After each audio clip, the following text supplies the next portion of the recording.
ශ්‍රද්ධා බුද්ධ සම්පන්න කාරුණික පින්වත්නි, මේ හැම දිනම තමන් ලැබපු මනුෂ්‍ය ජීවිතය තමන්ට හිස් නොවන, ඒ වගේම මෙලොව ජීවිතේ පුරාවටම තමන්ට හිතා සන්තෝෂ වෙන්නට පුළුවන්. ඒ වගේම මේ මුළු ජීවිතේටම ආශිර්වාදයක්, ඒ වගේම මේ දුක්ඛගත සංසාර සතරෙන් අත මිදීමට හේතු පාරමී කිරීමට තරම් ශක්තිමත් වටිනා පින්කමක් සිද්ධ කරගෙන අවසාන වෙච්ච මොහොත. ඒ තමයි මේට බොහෝ කාලයකට මාස ගණනකට විතර කලින් ඉඳලා බොහෝම ශ්‍රද්ධා අධ්‍යාසයෙන් යුක්තව මහා සංඝරත්නය අරමුණු කරගෙන කුටි ආවාසයක් සකස් කරලා පූජා කරන්න ඕනේ කියන කලන සිත් කලන අදහස් ඇතුව ඊට මුලින්ම අපේ නිහාර රණසිංහ මැතිතුමා නීලමණි රණසිංහ මැතිණිය, ඒ වගේම ඊටම කල්යාණ මිත්‍ර භාවයෙන් අපේ ශ්‍රියානි අබේසූරිය මැතිණියගේ ආශිර්වාදය ලබා ගනිමින් ඉසානි අබේසූරිය මැතිණියත් එකට එකතු වෙලා ඒගොල්ලෝ කරන් හදනේ මහා සත්පුරුෂ පින්කමට තමන්ට හැකි සෑම ආකාරයකින්ම ශක්තියක් වෙමින් ධෛර්යයක් වෙමින් නිලන්ති නොවන මැතිණියත් ඒකටම එකතු වෙලා ඒ වගේම තමන්ගේ කල්යාණ මිත්‍ර ඥාති හිතයිසී අනිත් බොහෝ දෙනෙකුගේ අවවාදානුශාසනාව ලබා ගනිමින් මේ පින්වත් හැම දිනම මේ සම්බුද්ධ ශාසනයට මහත් උපකාරයක් සිද්ධ වෙන, ඒ වගේම බුද්ධ ශාසනයේ මොහොතක් හෝ ලෝකේ පවතිනට හේතු උපනිශ්‍රය වෙන මෙබඳු වටිනා පින්කමක් සිද්ධ කරගන්න කටයුතු කළා.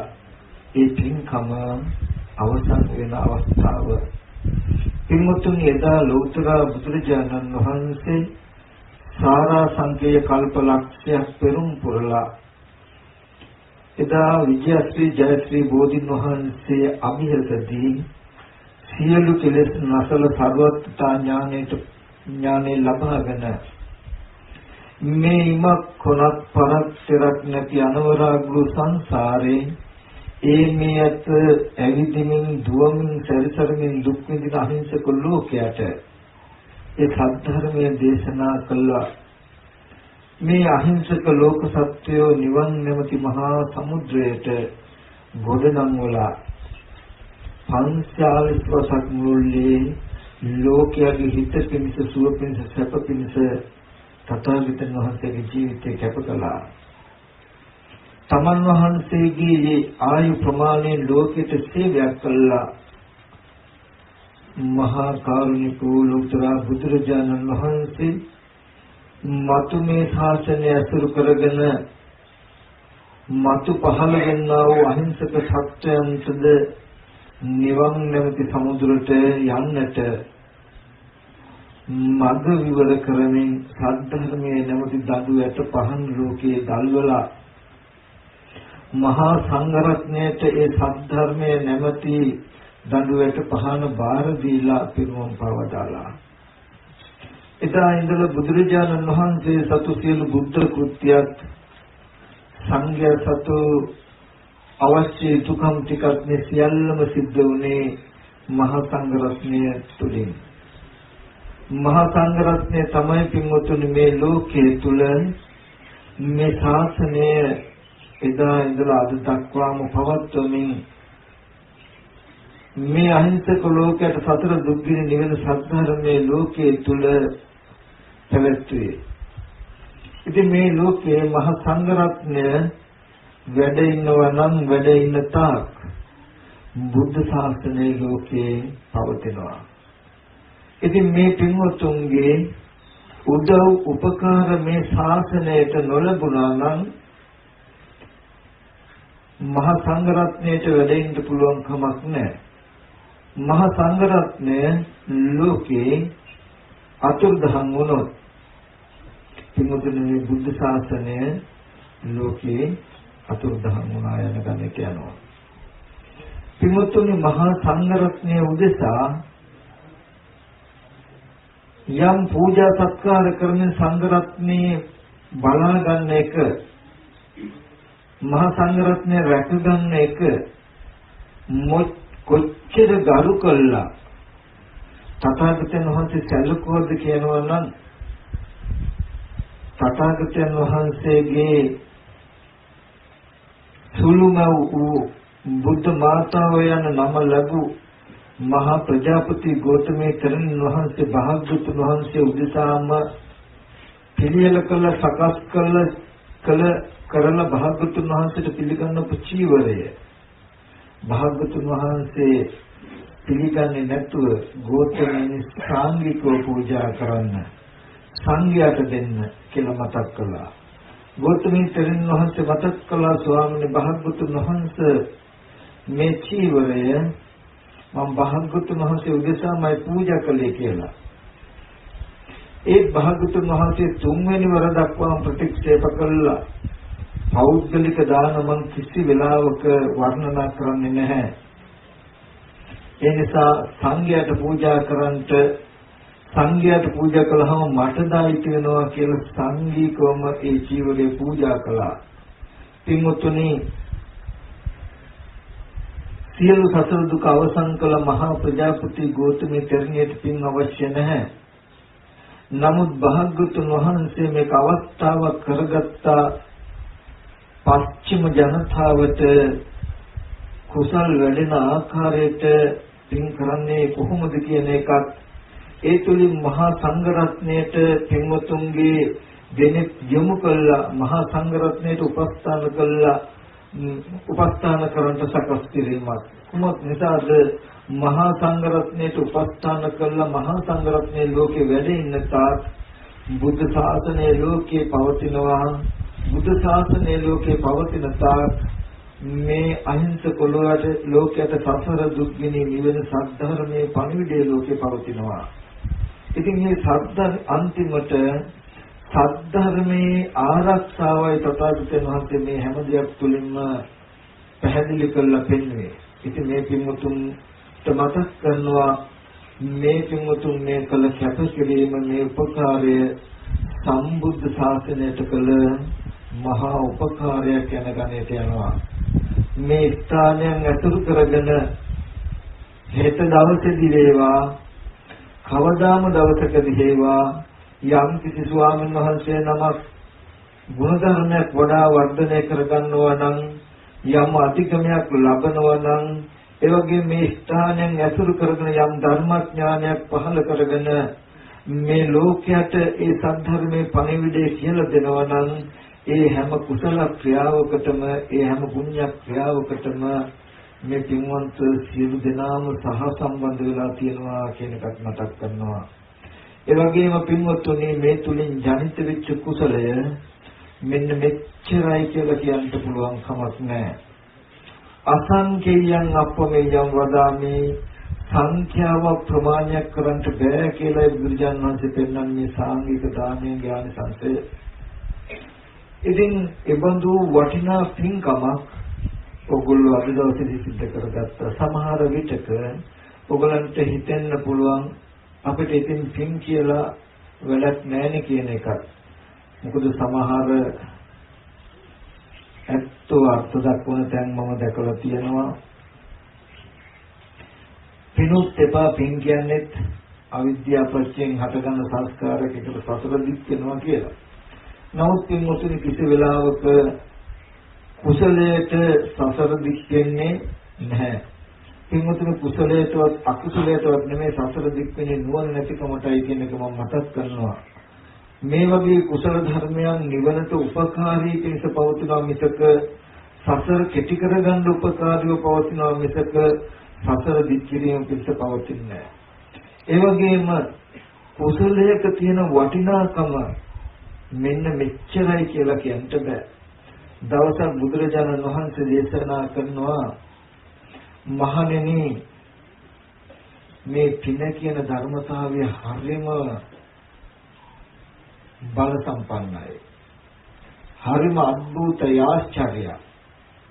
මහණෙනි බ්‍රහ්මයන් සහිත ශක්‍රයන් සහිත සතරවරන් රජදරුවෝ ඇවිල්ලා මට වන්දනා කරනවා. නමුත් පින් කරපු අයට උපස්ථාන කරන්න මටත් යන්න වෙච්ච අවස්ථාවන් තියෙනවා. සම්මා සම්බුදුරජාණන් වහන්සේ නමක් වෙච්ච මට පින් ඇති අයගේ පින්කමේ ආශ්චර්ය කොච්චරද කියනවා නම් ඒ පුණ්‍යවන්තකම නිසා ඒ අයට උපකාර කරන්න, ඒ අයට උපස්ථාන කරන්න මටත් යන අවස්ථාවන් සිද්ධ වෙලා තියෙනවා කියලා බුදුරජාණන් වහන්සේ මතක් කරනවා. ඒ වෙලාවේදී වික්ෂුන් වහන්සේලා අහනවා ඒ කාර්යද කියලා ස්වාමීන් භාග්‍යවතුන් වහන්සේ මතක් කරනවා සුඛ සාමණේරයන් වහන්සේට අද දවසේ උපස්ථාන කරන උපස්ථානෙට මටත් යන්න උනානේ මහණෙනි කියලා. මොකක් නිසාද? භාග්‍යවතුන් වහන්සේ කියනවා බ්‍රහ්මෝත් මට වන්දනා කරනවා. සතරවරන් රජදරුවෝත් වන්දනා කරනවා. සක්‍රියත් වන්දනා කරනවා. තුන් ලෝකෙම වන්දනා කරන මට උනා අද සුඛ සාමණේරයන් වහන්සේට සේවය කරන්න යන්නේ. බලන්න මහණෙනි පිනක තියෙන අద్భుත ආශ්චර්යමත්කම, පිනක තියෙන වටිනාකම කියලා. වික්ෂුන් වහන්සේලා අහනවා භාග්‍යවතුන් වහන්සේ එබඳු බල සම්පන්න පිනක් සුඛ සාමණේරයන් වහන්සේ කළේ කවද්ද? කොහිද කළේ? කුමක් නිසාද කියලා. ටිකක් දේශනාව දික්කේ නෝ ලස්සන කතාවක් මම කියලා දෙන්න. එතකොට පෙන්නනවා මහණෙනි පෙර බරණස් නුවර බරණස් රජු රාජ්‍ය කරන කාලේ ඒ නුවර හිටිය බොහෝම ධන සම්පන්න සිටුවරේ බරණස් සිටානු කියලා. මේ බරණස් සිටානන්ට හිටියා එකම එක පුතේ ගන්ධක කියලා කුමාරයෙක්. ඉතින් මේ ගන්ධක කුමාරයා තරුණ අවධියටපත් වෙද්දී හදිස්සියේ බරණස් සිටානෝ කලුරිය කළා. ඉතින් අඬලා හැපිලා ඒ ආදාහන කටයුතු අවසන් කළාට පස්සේ බරණස් රජුව අර ගන්ධක කුමාරයා මාලිගාවට ගෙනල්ලා තමන්ගේ පියා සතු සිටුතනතුරේ තැබුවා. ඊට පස්සේ ගන්ධක සිටුතුමා මාලිගාවට එනකොට තමන්ගේ මාලිගාවේ ධන සම්පත්තියෙන් බාහිරව ඉන්න ලියන්න අය කැමි ඇවිල්ලා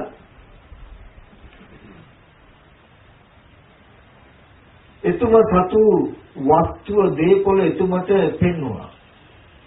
මේ තමයි ස්වාමීනි පියාගේ පසින් හම්බෙච්ච ධනෙ. මේ පියාගේ පියා, මේ ඒ පියාගේ පියා කියලා සත්මුතු පරම්පරාව දක්වා පියාගේ පැත්තෙන් හම්බ වෙච්ච රත්තරන්, රිදී, මුතු, මණික් මේ වගේ කෙල්ලවරක් නැති ධන ස්කන්ධයක්.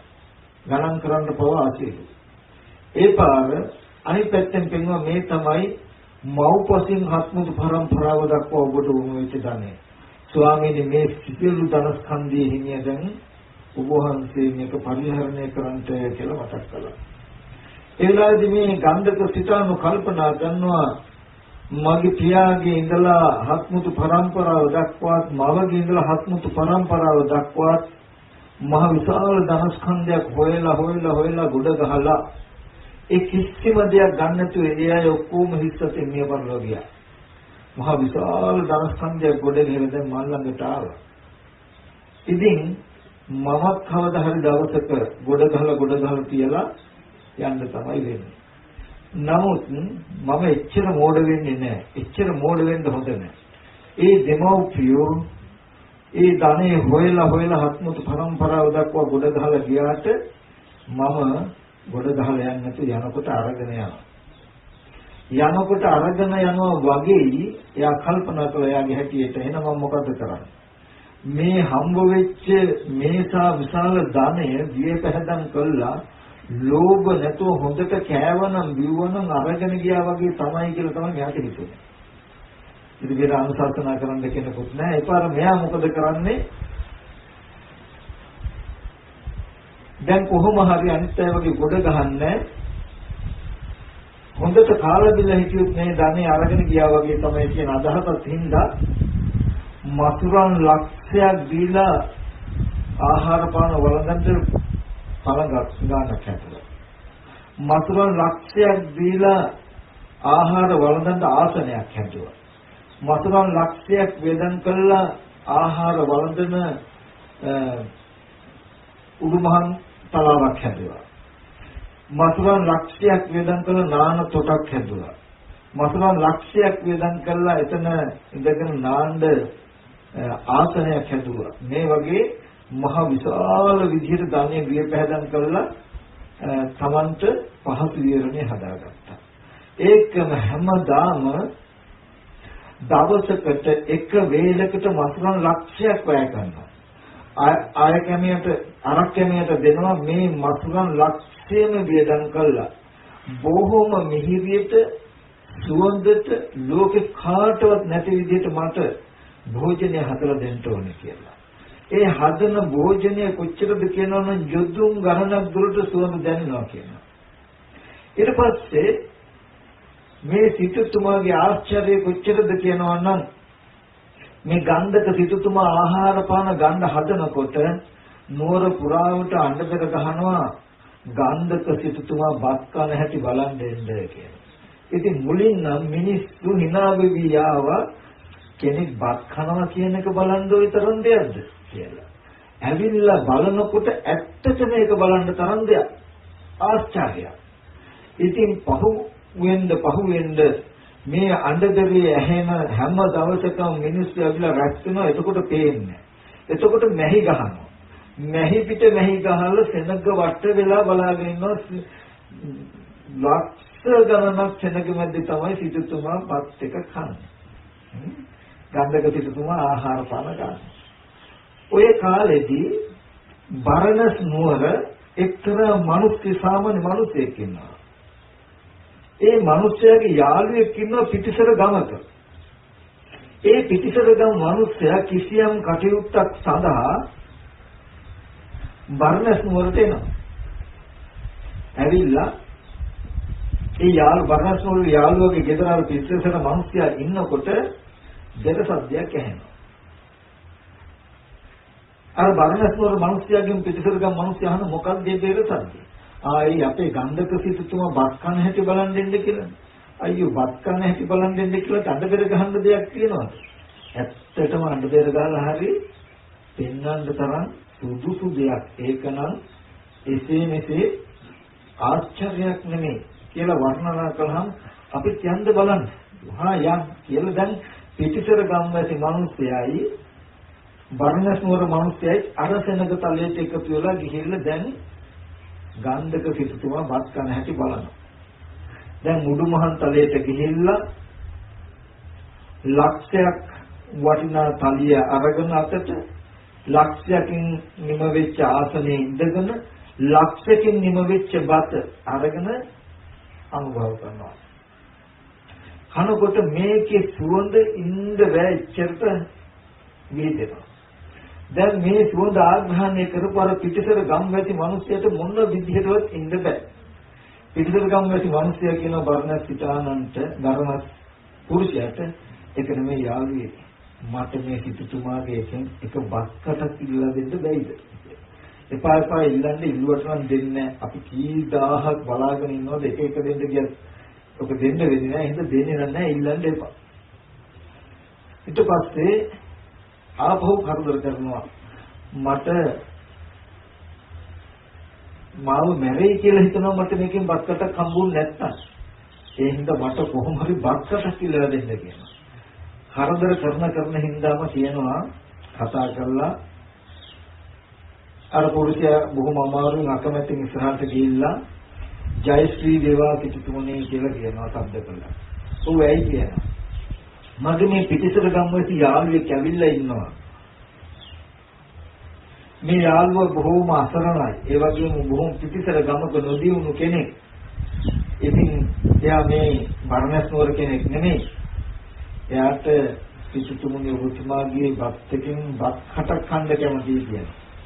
ඊට කියන නෑ එහෙම දෙන්න පුළුවන් කමක් නෑ මේකේ එකවත් කටක වටිනාකම ගත්තත් මතුරන් 100 ගණනක් වෙනවා එක වත් කටක වටිනාකම මතුරන් 100 ගණනක් වෙන එහෙම දෙන්න බෑ ආපහු අර පිටිසර ගම් මිනිස්සයා මේකෙන් වත් කටක් මට හම්බුනේ නැත්තම් මම ගෙදර යන්නේ නෑ මෙතනම මරනවා කියලා බිම ඉඳගත්තා ඉතින් දැන් මොකද කරන්නේ අර වර්ණ මිනිස්සයා අනේ සිටුතුමනි මේ අහිංසකයාගේ ජීවිතය දෙන්න වත්කටක් හම්බුනේ නැත්තම් මේ මිනිස්සයා මෙතනම මැරෙනවලු.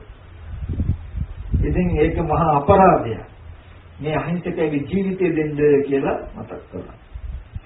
එපාර ගන්ධක සිටුතුමා කියනවා මට වත්කටක් දෙන්න පුළුවන්. හැබැයි මගේ ගෙදර අවුරුදු දෙකක් වැඩ කරගම් කරන්න වෙනවා. කරන්න ඕනේ කියලා. ඒකත් හම්බ වෙන්නේ වැඩ කරගම් කළාට පස්සේ. එදාටවත් කට දුන්නේ නැහැ කිව්වා. ඊට පස්සේ ගන්ධක සිටුතුමා කිව්වා මම පිටිසර ගම්වාසියෙක්ගෙන් යවුවා කැමතිද කියලා. හා කැමතියි කිව්වා. දැන් එදාවත් හම්බුන්නේ නැහැ. ඊට පස්සේ අනිත් ඔක්කොමල යන්න ගියාට පිටිසර ගම්වාසී මිනිස්සයා මොකද කරන්නේ? ගන්ධක සිතානන්ගේ සිතුමාලිගාවට ගියා වැඩකාරකමට. ඉතින් මේ පිටිසර ගම්වැසි මිනිස්සයා බොහෝම උත්සාහයෙන් බොහෝම උවමනාවෙන් සිතුමැදිරි තියෙන හැම වැඩකටුත්තක්ම කරනවා. බක්යන්ද වැඩකාරකම් කරන හින්දා මෙයාට නමක් පට බඳුන බක්බැලයා කියලා. ඉතින් කල් යනකොට මේ බක්බැලයා අතින් තමයි ගෙදර සිතුමාලිගාව කියන ජනේල දොරවල් ටික වහන එක පවා කෙරෙන්නේ. උදේ පාන්දරම නැගිටිනවා. තියෙන හැම වැඩක්ම හොයලා බලලා කරනවා. අන්තිම මොහොතට තමයි ඔක්කොටම පස්සේ තමයි නිදාගන්නේ. එච්චරට කීකරු සෝචව. මේ බද්දලයා වැඩකාරකම් කළා අවුරුදු 2ක්. අවුරුදු 2ක් උදා වෙන දවසේදී අරක්කමේ ගිහිල්ලා කියනවා ස්වාමීනි හෙටට බද්දලයට අවුරුදු 2ක්. දැන් මේ බත් දෙනවා කියලායි අවුරුදු 2ක් වැඩකාරකම් කළේ. දැන් අපි හෙට බද්දලයට මොකද කරන්නේ? ගන්ධක සිතාන කියන හොඳයි. එහෙනම් වෙනද මට කළ යම් උපකාරයක් යම් ආශ්චර්යයක් මේ සිටුමැදුරේ තියෙනනම් ඒ විදිහට බද්දලයට හෙට දවසේ සිටුමැදුර අයිති. මමත් මගේ දුව දරුවෝ ටික ඇරෙන්න සිටුමැදුර හෙට දවසේදී විතරක් බද්දලට ඕන දෙයක් කළ හැකියි. අපි පොඩ්ඩක් අයින් වෙනවා කියලා සිටුමැදුර අයිනකට ගියා සිටුතුමයි දරුවෝ ටිකයි ඔක්කොම. එදාට බද්දලයටත් හම්බුණා සිටුතුමා නාන තොටුපොළ. සිටුතුමා අර ලක්ෂයක් හදපු තොටුපොළට ගිහිල්ලා බද්දලයා නාලා ඒ ආසනේ ඉඳගෙන බද්දලයට හම්බුණා ලක්ෂයක් වටිනා සලු. ඒකත් ඇඳගෙන සිටුතුමා වළඳන ලක්ෂයක් වටිනා තලිය අතට දීලා එදා සිටුතුමාගේ බත ලක්ෂයයි. ලක්ෂයක් වටිනා බතට සිටුතුමා තවත් ලක්ෂයක් දුන්නා මේ ලක්ෂ දෙකම වියදම් කරලා බද්දලයට බත් හදලා දෙන්න කියලා. ලක්ෂ දෙකකින් නිම වෙච්ච බත හදලා අර වාලි උඩ සඳුළු තලයේ ඉඳගෙන ආහාරට ගන්න දැන් සිටුතුමා එදා මතක් කළා වෙර අද අඬදරයක් ගහන්න බද්දලය වත් කරන හැටි බලන් දෙන්න කියලා ගහන්න. තරත් ගැව්වා අඬදරි බද්දලය වත් කරන හැටි බලන් දෙන්න කියලා. දැන් මිනිස්සු ඒකත් බලන්න පුදුම වැඩේනේ කියලා එදාට වඩා සෙනගක් ඇවිල්ලා වශ වෙලා බලාගෙන ඉන්නවා. බද්දලය දැන් අවුරුදු 2ක් පුරාවටම වැඩකාරකම් කළා මහන්සි වෙලා ගත්ත බත් ගාන අතට දැන් කන්න හදනවා. අන්න හදනකොටම හිමාල පර්වතයේ පසේ බුදුරජාණන් වහන්සේලා 500ක් ඉන්නවා ගන්ධමාන පර්වතයේ. එතන ඉන්න වැඩිමල්ම පසේ බුදුරජාණන් වහන්සේ නිරෝධ සමාපත්තියට සම්බන්ධව නැගිට මොහොත. නැගිටලා ලෝකේ බලනකොට දැක්ක බද්දලයා වත් ගන්න හදනවා. එපාර උඩින්ම ඇවිල්ලා පිරිසට එහයින් පොළොවට බහලා සාමාන්‍ය විදිහට ඇවිදගෙන බද්දලයා බක්කන ආසනේ කිච්චුවටම ඉස්සරහටම අවිලා පේන්න පාත්‍රය තියාගෙන වැඩ හිටියා. දැන් මේ වෙනකොට අවුරුදු 2ක් මේ බක්තිගාන ඛණ්ඩ වැඩකාරකම් කළා. ඒ තරම් හරි ආශාවෙන් තමයි මේ බක්තිගාන අතේ තියාගෙන ඉන්නේ. දැක්ක ඒකම පසේ බුදුරජාණන් වහන්සේ ඉස්සරහා ඉන්නවා. මේ බද්දලයා හරි නුවණයි. බද්දලයා කල්පනා කරනවා මේ වගේ භක්තිගාන ඛණ්ඩ මට අවුරුදු 2ක් වැඩකාරකම් කරන්න වුණා. මං සසරේදී පින් කළා තිබුණා නම් මට මේ වගේ භක්තිගාන ඛණ්ඩ අවුරුදු ගණන් බැල මෙහෙවරකම් කරන්න වෙන්නේ නැහැ. එහෙනම් හැමදාම මේ බතක ස්වාමී වූ ගන්ධක සිතානෝ වගේ මාත් මේ වගේ බතකට ස්වාමීෙක් වෙනවා. මේක මගේම දෝෂේ මිසක වෙන කාගවත් දෝෂ නෙමෙයි. ඉතින් මට පූජා කරන්න දෙකුත් හම්බෙලා තියෙයි. ඒ වගේම පූජා කරගන්නට සුදුසු උත්තමයන් වහන්සේ නමකුත් හම්බෙලා තියෙනවා. මේ ආහාරය මම දැන් ගත්තොත් ඒක තව ටිකකින් පිළිකුල් බවට පත් වෙනවා. නමුත් මේක මම පූජා කරගත්තොත් මේ ටික මට බොහෝ කාලයක් සැප පිණිස පවතී කියලා. අර අවුරුදු ගානක් මේ භක්ති ගාන වෙනුවෙන් මහන්සි වෙච්ච මේ බද්දලයා නුවණින් ක්ෂණයකින් අර තණ්හාව අයින් කළා. පසේ බුදුරජාණන් වහන්සේට භක්තිය පූජා කළා. පූජා කරනකොට පසේ බුදුරජාණන් වහන්සේ භාගයක් අරගෙන අත වැහුවා. නෑ ස්වාමීනි මට මෙලෙවෙන්නේ පරලොවින් අනුග්‍රහ දක්වන්නට කියලා සම්පූර්ණ භක්ති ගානම දෙතුවා. ඊට පස්සේ බද්දලයා බලාගෙන ඉද්දිම පසේ බුදුරජාණන් වහන්සේ පාත්‍රය අහසට තබලා පරණයක වැදගෙන හංසෙක් වගේ උඩින්ම ගියා. ඒකත් වෙනින්ද අදිස්ථාන කළා. ඉතින් මේ ආශ්චර්ය දැකලා මිනිස්සු සාදු සාදු සාදු කියලා කෑ ගැහුවා. කෑ ගහනකොට ගන්ධක සිතානෝ පැත්තක ඉඳන් කල්පනා කරනවා වෙනදට මම්බත් කරනකොට මේ මිනිස්සු කිසිම શબ્දයක් නෑ. අද මහ විශාල શબ્දයක් ඇහෙන්නේ. මන් නිල කරපු ආශ්චර්ය බද්දලයට දනාගන්න දෙවරු කලන්තවත් දෙලද දන්නේ කියලා පණිවිඩයක් එවනවා බලන්න. ඒ පණිවිඩයේදී ආරංචි වෙනවා බද්දලය Tamanට හම්බ වෙච්ච භක්තිගාන පසේ බුදුරජාණන් වහන්සේ නමකට පූජා කරපු බවත් උන්වහන්සේ මේ විදිහට අහසින් වඩින එකක් දැකලා මිනිස්සු සාදුකාර දෙනවා. මේක ඇහුවාම ගන්ධක පිටාම කල්පනා කරනවා අනේ මෙච්චර කාලයක් කළා මේ වගේ කෙනෙක් කරගන්න මට හිත දුන්නේ නැහැ. මට අවස්ථාව ලැබුණේ මේ ගන්ධක මේ බද්දලයා මේ වගේ කෙනෙක් කරගත්තා කියලා කතා කරුවා. කතා කළ බොහොම කෙනෙක් තලක් ඒ පින මට අනුමෝදන් කරන්න බැයිද? පුළුවන්. මම කල්පනා කළා එක පහනකින් තව පහනක් පත්තු කළා කියලා ඉස්සෙල්ල පහනේ එළිය අඩු වෙන්නේ. තවත් ආලෝකයක් දුනහම එළිය වැඩි වෙනවා. ඒ වගේ මං ඇති කරගත්ත පින තව කෙනෙකුට අඩු වුණා කියලා කිසි වෙලාවක ඒක අඩු වෙන්නේ තවත් පින වැඩි වෙනවා මිස. කියලා හොඳට තුන් යනෝරන් වෙන්නේ. ඉතින් අර කල්පනා කරන මේ මිනිස්සු පුදුම මිනිස්සු. අවුරුදු 2ක් වැඩකාරකම් කළා හම්බෙච්ච බත්තිගන් පතිරුජානන් වහන්සේට පූජා කරුවා. ඒකෙන් උපන්න පින අනුමෝදන් කරන්න කිව්වහම ඒකත් ඉක්මනට අනුමෝදන් වෙන්න කිව්වා. මෙයා නම් මහ පුදුම සත්පුරුෂයෙක් කියලා අය කෙනෙක්ට කතා කරලා කිව්වා මගේ සම්පූර්ණ ධනය කොච්චරද තියෙන කියලා බලලා දෙකට බෙදලා හරි වැඩක්ම බද්දලයට දෙන්න කියලා. එයාටම ලියලම දුන්නා.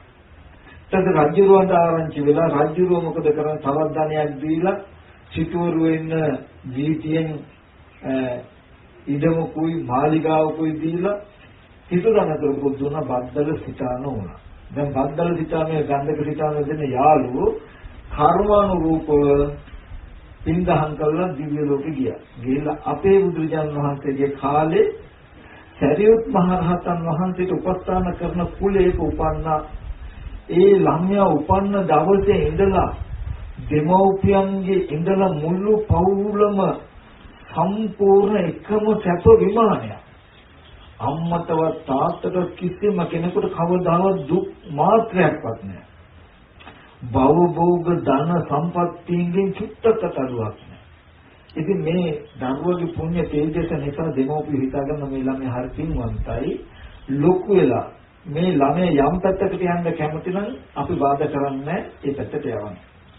7 වෙනි වයස වෙනකොට සරියුත් මහ රහතන් වහන්සේ දැකලා කියනවා අම්මා මට මහාන වෙන්න ඕනේ කියලා. ඊට පස්සේ හා හොඳයි කියලා මේ තරම් ධනස්කන්ධයක් තියෙන මේ මාලිගාවට එක කුමාරයයි ඉන්නේ මේ සුඛ කුමාරයා. ඒ හින්දා දවස් 7ක් පුරාවට මහ විශාල උත්සව පවත්වලා 7 වෙනි දවසේ පෙරහැරින්ම ජේතවනාරාමයට ගිහලා ළමයව වාර දුන්න සරියුත් මහ රහතන් වහන්සේ. ඊට සරියුත් මහ රහතන් වහන්සේ කිව්වා පැවිද්ද ගොඩාක් දුෂ්කරයි. ගස් යට ඉන්න වෙන්නේ. හිඟා කාලා පිනුල් ඉඳුල් වෙච්ච දේවල් ලැබෙන්නේ. නෑ මට ඒක කරන්න පුළුවන් කිව්වා. කියලා ඊට පස්සේ වුණ මහාන කළා.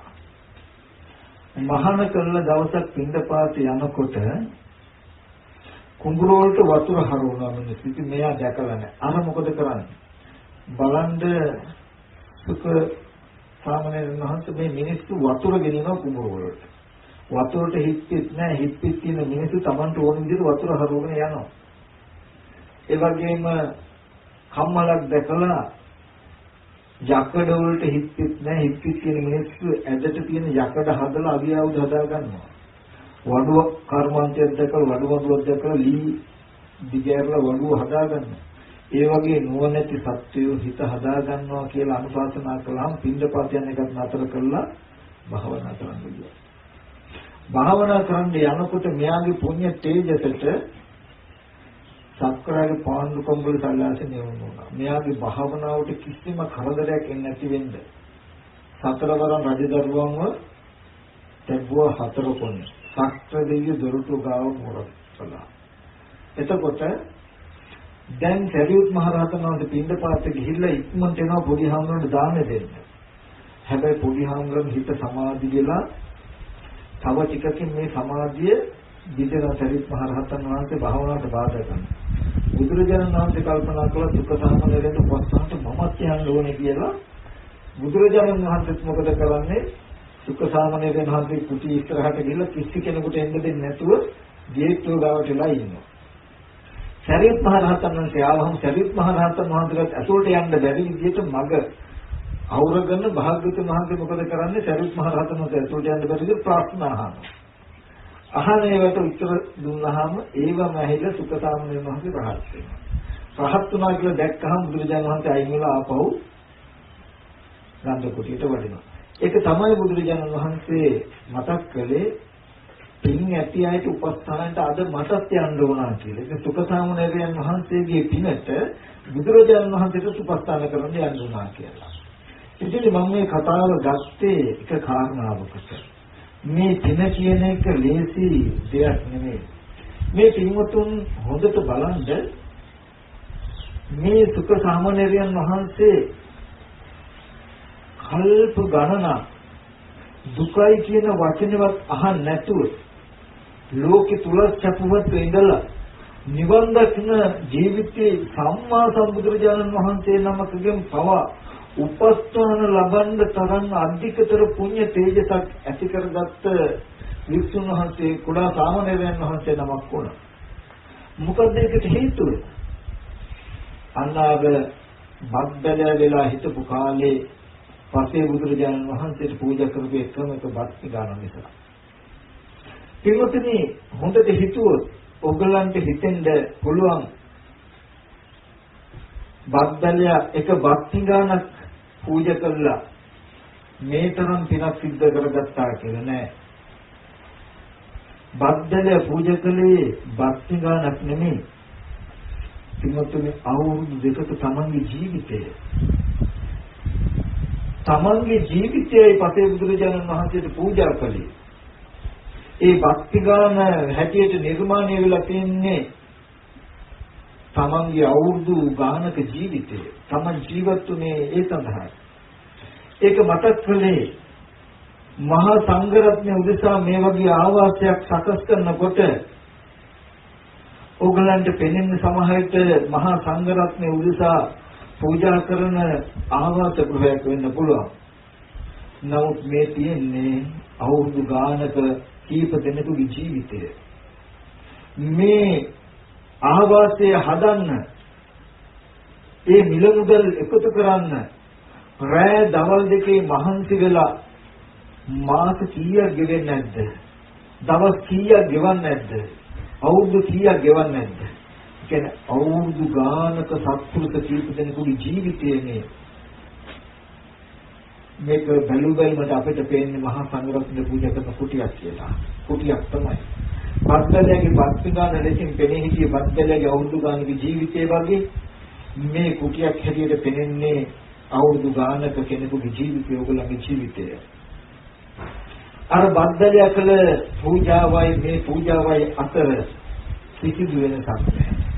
ඒ හින්දා සතුටු වෙන්න මේ පින්වතුන් මෙබඳු කුසලයක් ජීවිත පූජාවක් අපිට කරන්න පුළුවන් නා කියලා මේ මොහොතේදී සතුටු වෙන්න ඕනේ. ඒක මම මේ පින්වතුන්ට මතක් කරනවා මේ වගේ පූජාවන්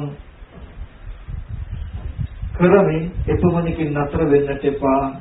මේ බුද්ධෝත්පාද කාලේ මනුස්ස ජීවිතය ලැබුණ වෙලාවේ මේ සද්ධර්මය අවබෝධ කරගන්නට හැමදෙනාම උත්සාහවත් වෙන්න කියන කාරණාව මතක් කරනවා. පින්වතුනි මේ වගේ පින්කම් කිරීම තුළින් මනුෂ්‍යාත්ම භාවයන් දේවාත්ම භාවයන් ලබන්තත් ලැබුවා ජීවිත සැපවත් වන ආයවන්න සැප බල කියන ධර්මතාවයන් ලැබෙන්නත් හේතු වෙනවා. නමුත් පින කියන එක හරියට මුදලක් අරගෙන හෝටලයකට ගියා වගේ. මුදලේ වුණාම හෝටලෙන් එන්න ඕනේ. මේ වගේ පින්කමක් කරනකොට සාක්කුවේ දාගෙන ගිය මුදලක් නෙවෙයි ලොකු සූට්කේස් එකකට ලොකු මුදල් ගොඩාක් දාගෙන ගියා වගේ. ගොඩාක් තමයි ඉන්න පුළුවන්. හැබැයි සූට්කේස් එකේ දාගෙන ගිය සාක්කුවේ දාගෙන ගිය කාලේ ටිකක් දික් වෙන එකයි අඩු වෙන එකයි විතරයි කවදා හරි යන්න වෙනවනේ. ඒ වගේ මනුස්ස ලෝක දිව්‍ය ලෝක වලින් පිනෙන් විතරක් නතර වුණොත් ඒක විපාක දෙල ඉවරයි. ඒ නිසා මේ වගේ පින නිවන දක්වාම ඡේ නොවන පින්කමක් කරගන්න ඕනේ ඔයගොල්ලෝ. මේ කරපු කුසලයේ නිවන දක්වාම අවසන් නොවන ඡේ නොවන විදිහේ පින්කමක් ඇටියට පත් කරගන්නේ කොහොමද? මේ වගේ පින්කම් කිරීම තුළින් මේ පින්කම මට උතුම් නිවන් පිණිස පාරමී වේවා කියලා හැමදේම හිතා ගන්නට ඕනේ. එපමණකින් නතර නොවි ඒ සඳහා ටික ටික හරි උත්සාහවත් වෙන්න ඕනේ කියන කාරණාව මතක් කරනවා. මතක් කළා මම ඔයගලන්ට මේ දුක්ඛාගත සසර ගමන නිමා කරගන්න හේතු උපනිශ්‍රේ වීම පිණිස පවතින ධර්මතාවෙන් ටිකකුත් දැන් පැහැදිලි කළා දෙන්නා. පින්වතුනි මෙතන ඉන්න ගොඩාක් දෙනෙක් අපි ගොඩාක් අය ගොඩක් බණ අහලා තියෙනවා. දන්නවා. නමුත් ඒ දන්න ධර්මය අපි දකින්නේ අපේ ජීවිතයේ තියෙන පෞද්ගලික ආකල්ප සංකල්ප ගෙවිලා මැකිලා ඒ දකින ධර්මය දන්න ධර්මය අපේ ජීවිතයේ වෙන්නේ. ඒකට මොකක්ද තියෙන හේතුව අඩුව කියලා බැලුවාම අපේ හිතේ තියෙන විතරුණු කමයි හිත සමාධිමත් නොවුණු කමයි හේතුව.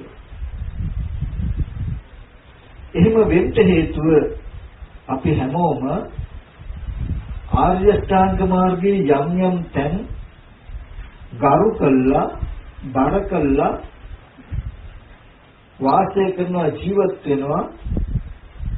නමුත් සමහර අවශ්‍යම කොටස් ටික අතහැරලා තියෙනවා. එතෙන්දී ආර්ය ශ්‍රාංග මාර්ගයේ කියන දුක්ඛ නිරෝධ ගාමිනී පටිපදා දුක් නැති කිරීමේ ක්‍රමය අංගයකින් යුක්තයි.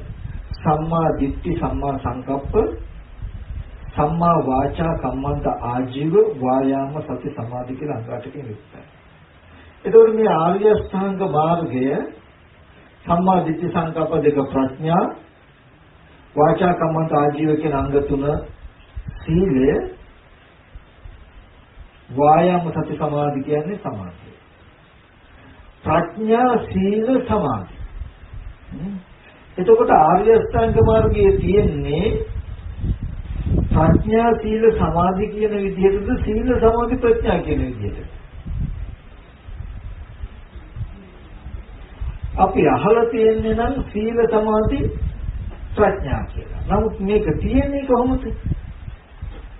සම්මා දිට්ඨිය මුල සම්මා දිට්ඨි සංකප්ප දෙක ප්‍රඥාව වාචා කම්මන්ත ආජීව කියන අංග තුන සීලය වායාම සති සමාධි කියන අංග තුන සමාධිය. අංගට දිහා බලන ආකාරයට පෙනෙන්නේ නම් ප්‍රඥා සීල සමාධි ගගේ. ඇත්තටම දැන් ආර්ය අෂ්ටාංග මාර්ගයේ සීල සමාධි ප්‍රඥාද ප්‍රඥා සීල සමාධිද?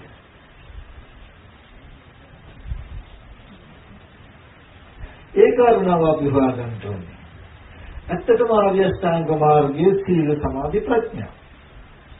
සීල සමාධි ප්‍රඥා නම් ඇයි ප්‍රඥාව මුලට තියෙන්නේ? ඒකට හේතුවක් තියෙනවා. ඔය තරංගයක් එහෙම තියෙනකොට ඔගොල්ලෝ දැකලා තියෙනව නේද? ආරම්භය සහ අවසානයේ තියෙන එකම ඉවෙනේ. එකම ඉවේ එක පැත්තක ආරම්භය කියලා ගහලා තියෙනවා. ඒ ඉවෙම මෙහා පැත්තේ අවසානය කියලා තියෙනවා. මේ ප්‍රඥාවත් එහෙමයි. ආරම්භයටයි අවසානයටයි කියන දෙකම එකටනේ. කල්යාණ මිත්‍ර අසුර සද්ධර්ම ශ්‍රවණයෙන් යථාභූත ඥානය අහලා දැනගන්නවා. මේ සම්මා දිට්ඨි සංකප්ප දෙක මුලට තියෙන්නේ ඉස්සෙල්ලාම මේ ලෝකේ අපි හැම කෙනෙක්ම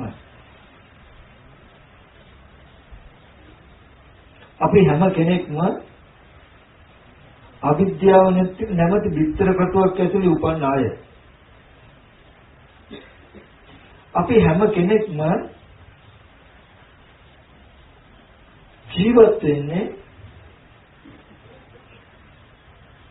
තියෙන ලෝකෙක ඉන්න අය එක්ක.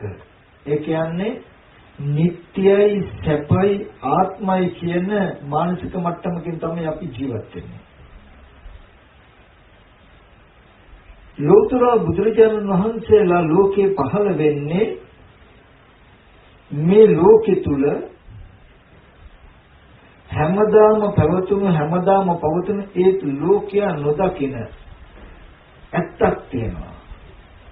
ඒ ඇත්ත තමයි මේ ත්‍රිලක්ෂණය කියලා කියන්නේ. අනිත්‍ය දුක්ඛ අනාත්ම කියන ත්‍රිලක්ෂණය කියලා කියන්නේ බුදුරජාණන් වහන්සේ ලෝකේ පහළ වුණත් නැතත් මේ ලෝකයේ තුල හැමදාම පවතින ඇත්තක්. හැබැයි මේ ඇත්ත ලෝකයට පේන්නේ. ලෝකය කියනකොට එක එකනා සිහි කරන්න එපා තම තමන්ම සිහි කරගන්න. ඒ කියන්නේ බුදුරජාණන් වහන්සේ ලෝකේ පහළ වුණත් නැතත් හැමදාම පවතින ඇත්තක් තියෙනවා අනිත්‍ය දුක අනාත්මයි කියලා.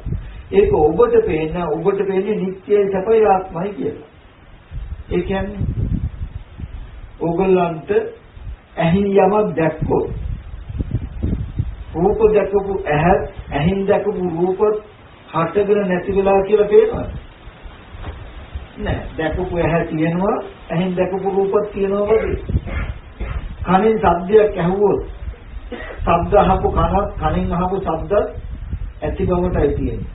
නාසය, දිව, ශරීරය, කය, මනස කියන මේ ආයතන හයෙන් කුමන අරමුණක් හා සම්බන්ධ වුණත් ඔය ආයතන හයත් එයින් දකිනහන අරමුණු ඇති බවටම එළඹ සිටිනවා මිසක නැති බව තේරෙන්නේ නැහැ. එතකොට ඔන්න ඔය ඇති බවටම පෙනෙන කමට කියන නිට්ටයයි කියලා. ඊගොල්ලෝ අපිට තියෙන්නේ ලෝකය කියන්නේ ඔබට මට. මේ ලෝකයට තියෙන සැපයි කියන අදහස.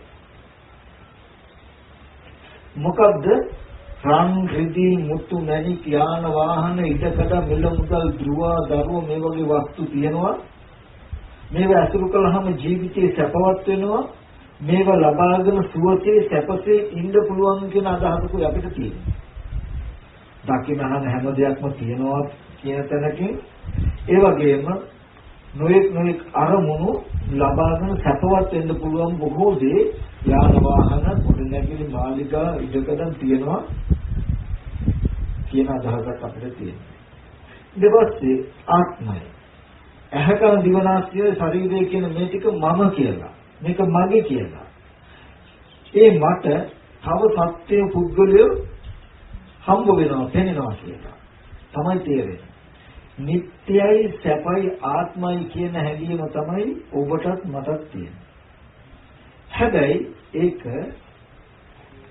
ඔය මට්ටම මතයි ඔබයි මායි උපන්නේ ඔය මට්ටම මතයි ජීවත් වෙන්නේ ඔය මට්ටම මතයි නැගලා. ඒ හින්දා ඔබයි මමයි කවදාවත් බුදුරජාණන් වහන්සේ නමක් හෝ මේ ශාස්ත්‍රය නොතිබුණා නම් අනිත්‍ය දුකයි අනාත්මයි කියන එක දන්නේවත් නැහැ. නමුත් බුදුරජාණන් වහන්සේ ලෝකේ පහළ වෙලා දේශනා කරන අනිත්‍යයි කියන ධර්මතාවය. චක්කුම් වික්ඛවේ අනිච්චං රූපා වික්ඛවේ අනිච්චං චක්කු විඥානං අනිච්චං. එහ අනිත්‍යයි රූපය අනිත්‍යයි චක්කු විඥානය අනිත්‍යයි. කන අනිත්‍යයි ශබ්දය අනිත්‍යයි සෝත විඥානය අනිත්‍යයි. මේකෙන් කියන්නේ දකින් යමක් දැක්කොත් දකින්න ඇහෙන් දැකපු දේ ඉතුරු නැතුවම නැති වෙනවා කියලා. කනින් ශබ්දයක් ඇහුවොත් ශබ්දය අහන කනක් ඉතුරු නැතුවම නැති වෙනවා කියලායි කියන්නේ. හැබැයි බුදුරජාණන් වහන්සේ අනිත්‍යයි කියලා පෙන්වුවට